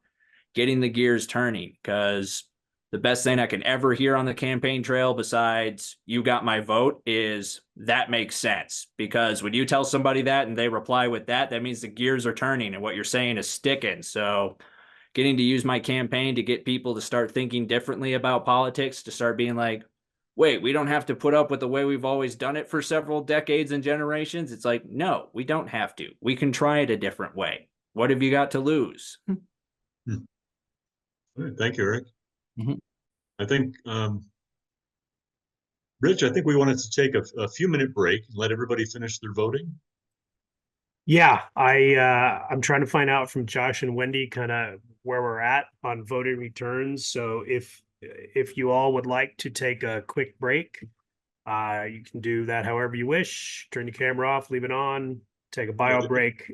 We will get the votes tabulated and get back to us. I had originally down here for 10 minutes. I'm hoping we don't need that long of a break. Why don't we say take about a 5-minute break? It's 4:43 at the moment. Yeah. And actually, Rich, if I could, maybe we could shorten this up a little bit. It's maybe just a 2 or 3 minute break, and then I could talk about next Perfect. steps while the votes are being tabulated. Yeah. Is everybody, I'm not hearing any chatter, negative chatter coming back from any of the sources I'm seeing. Is everybody's voting going okay? Or if anybody's having an issue with their voting, hopefully they've let us know. I'm seeing thumbs up. Sounds like things are going well. Fantastic, Josh, Wendy. So yeah, Dave, why don't we just take a couple minutes? In case people need a quick break, and then as soon as we get word back that the voting has completed, we can present the results and go to your closing remarks. How about that? Excellent. Okay. Okay, gang. We'll take a couple minutes, and we'll be back. Thanks for your patience and participation. Just hang tight.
Let's see, Brett, if you could put the, we're live again.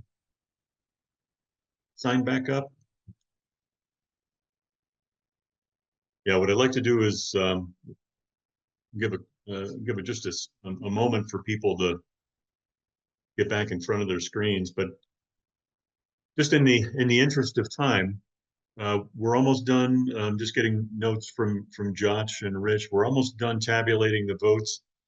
Just in the brief few minutes before we get those tallies, after April 6th, the Forward Party, we intend to have a everybody's invited meeting coming up in the next few weeks, maybe into May, that talks about goals for 2025 as a party. What is it that we want to be able to achieve, and how do we prioritize those things, and what needs to happen to make those goals happen?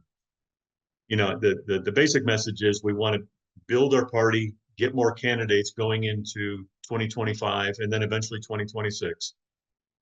And so it's about how do we do that, and putting together a platform that people can buy into and say, okay, that makes sense.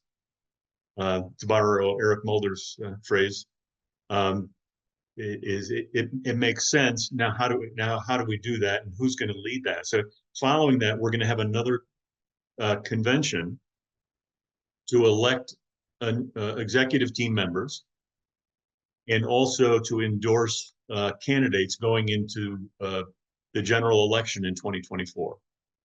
So quite a bit of work coming up here in the next few months. And hopefully what you've seen here today is, for those of you this is the first time you've seen this, you find this interesting, that you're willing to kind of jump in and help us. For the candidates that move on into the general election, or 3 candidates, that we support them as a party, and that we find candidates that align with Forward values that we endorse going into the general election. So just wanted to put that out there in terms of next steps. Everybody on this call is going to get that email, as well as all the folks that follow us on our website. So the invitation is broad, and it's open to do that. Let's see. I think Josh has some results. Josh, if you're listening, is this something that you can jump on and present them? Yeah, I actually just sent them over to Rich to present, because he has a much better presentation persona. So have at it, Rich. Well, you're the guy Not that as not as here, Josh. not as good as some of our candidates and guest speakers today. And I don't know if I have the voice that Brett and Christopher have. So yes, I do have the results of the votes, which are now closed. Nico Wolf, congratulations. You had a 95% affirmation of the vote, and you have received the full-throated endorsement for your election from the Colorado Forward Party, and we look forward to supporting you into November. Eric Mulder, absolutely thrilled. You had unanimous affirmation, 100%. Not bad for an old libertarian coming into the Forward Party. Congratulations, Eric. We're excited to work with you in your campaign. And last but not least, Christopher, you can rest easy. You also passed affirmation with a 95% approval rate. So congratulations. You are not only the Colorado Forward Party's first U.S. congressional candidate that will go to the general election ballot in Colorado, you are the National Forward Party's first U.S. congressional candidate. So congratulations.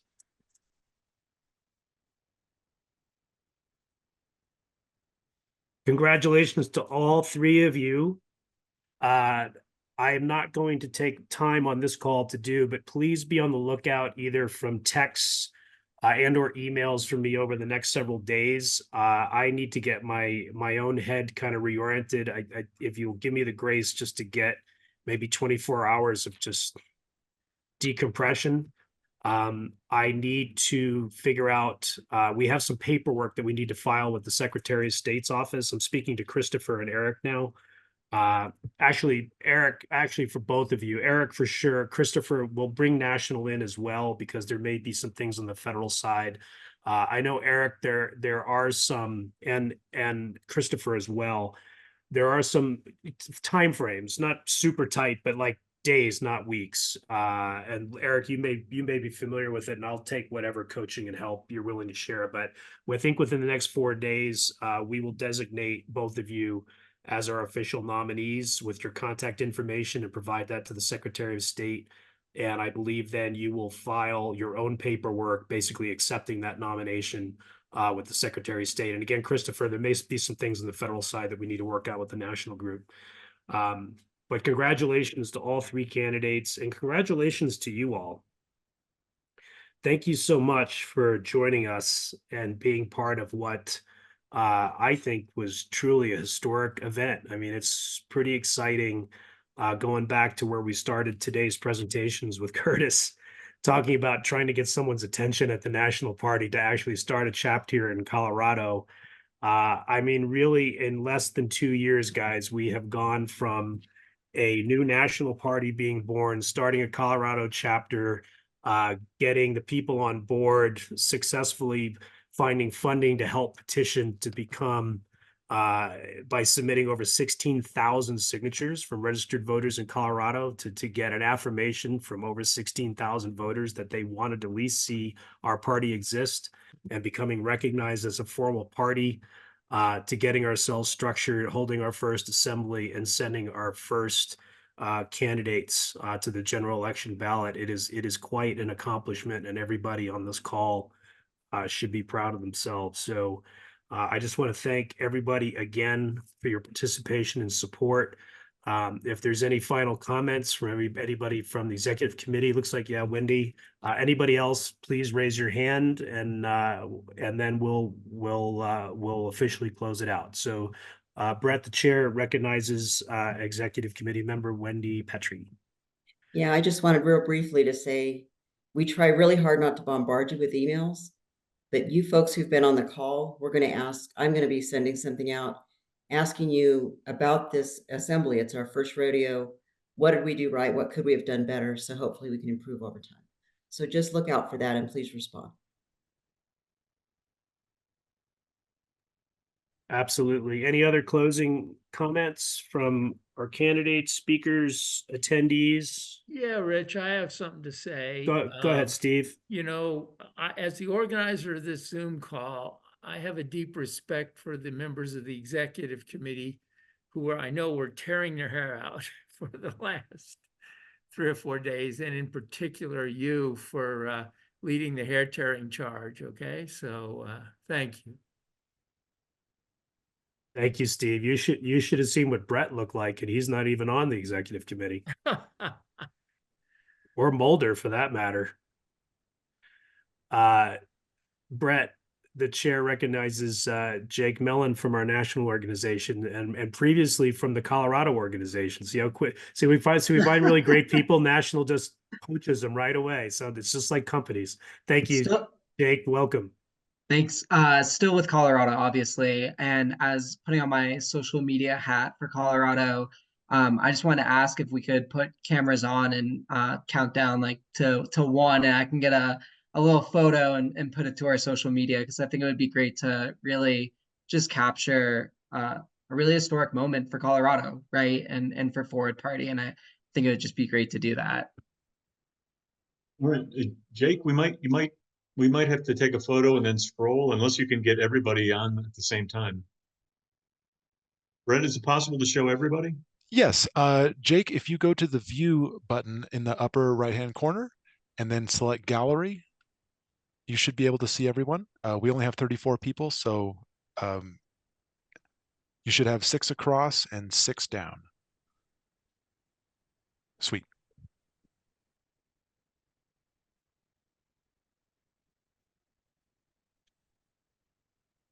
Is that what you're seeing, Jake? Yes. Sorry, I was having trouble unmuting. Okay, I can count us down. Let me just get this set up. Oh, all right. Three, or should we all say forward at one? Is that what it is? Sure. Yeah. Right. 3, 2, 1, forward. Forward. Forward. Great. Thank you. All right, Jake, Appreciate thanks. it.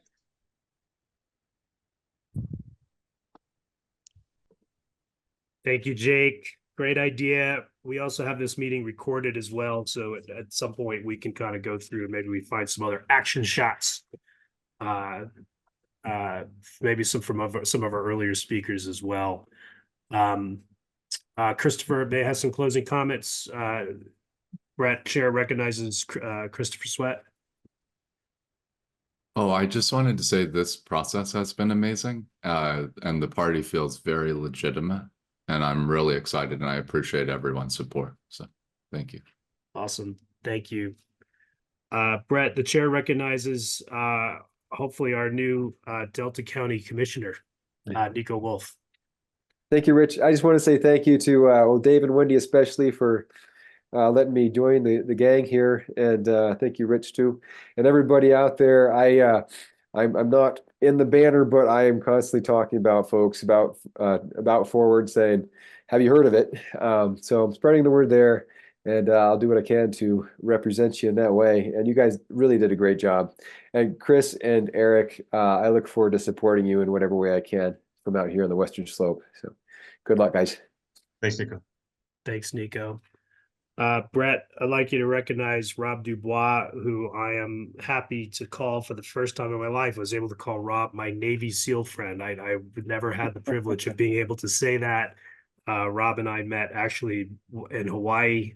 I'll spare these guys all the details, but Rob and I have some Hawaii commonality, but Rob's here in Colorado. So Rob, nice to see you, man. Thanks, brother.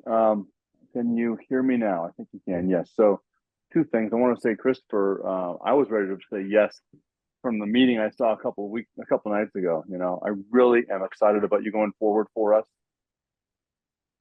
Trying really hard not to drop F-bombs because Navy SEALs have struggled with that.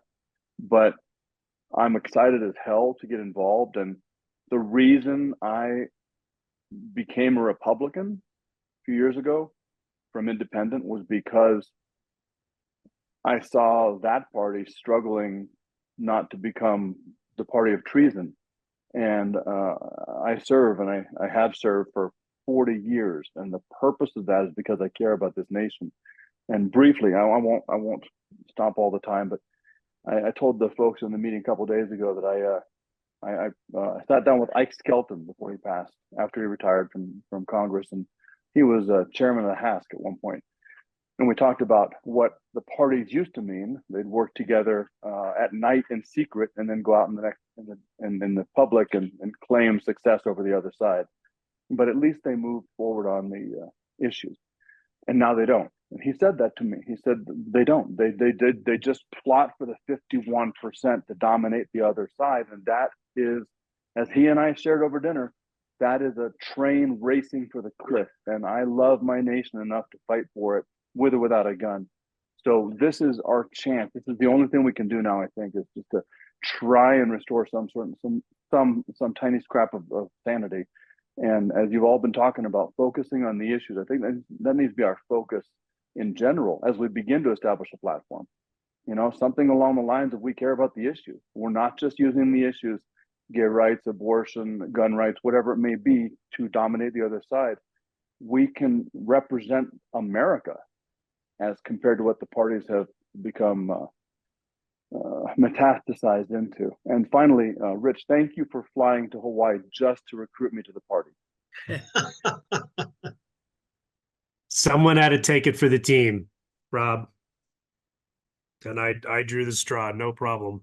Aloha. Then mahalo. Ladies and gentlemen, I believe we have come to the end of our meeting. Thank you again for all your support. Thank you, the Colorado leadership team. I've hopefully I haven't missed anyone today. If I have, I apologize. You all know who you are, and then hopefully a lot of other people know who you are too. Thank you again for all the hours and stress that we've put ourselves through. I would say it was well worth it from my perspective. Wendy, Lindsay, if you're still on, spectacular success, amazingly run without any hitches. Josh, beautiful job providing our own voting software solution. Steve, thanks again for being the president of our AV club. Brett, thank you for facilitating. You did a wonderful job. That turned out to be one of the best decisions we made, that I will go on record that I resisted just because I'm such a tightwad looking at the budget. But thank you, Steve. Actually, Steve Pittman put up the funding for us to be able to get a professional like Brett on board. So thank you for that, Steve. Appreciate it. We'll get back to the candidates here shortly. The couple folks that we need to kind of work on this paperwork with. Hopefully, we'll see all of you many times in the future. We do have monthly state town hall meetings. We would love for you to get more involved, become part of our leadership team, and then you can come to those meetings every other week. But hopefully, we will see more of you at least once a month. And please be on the lookout for our next assembly in the summer, when we'll deal with more internal matters. Maybe we'll have it in person. We'll look to endorse more candidates after the primaries are done from the major parties. Please share your feedback, as Wendy mentioned, so we can continue to improve this for all you. And have the rest of your weekend back. And with that, I am going to ask Johannes, our formidable secretary, to formally adjourn this meeting. Thanks, Rich. Without any further ado or objections from our esteemed members, I hereby declare this gathering, Colorado Board Party Nomination Assembly, officially adjourned. A heartfelt thank you to each one of you. Thank you.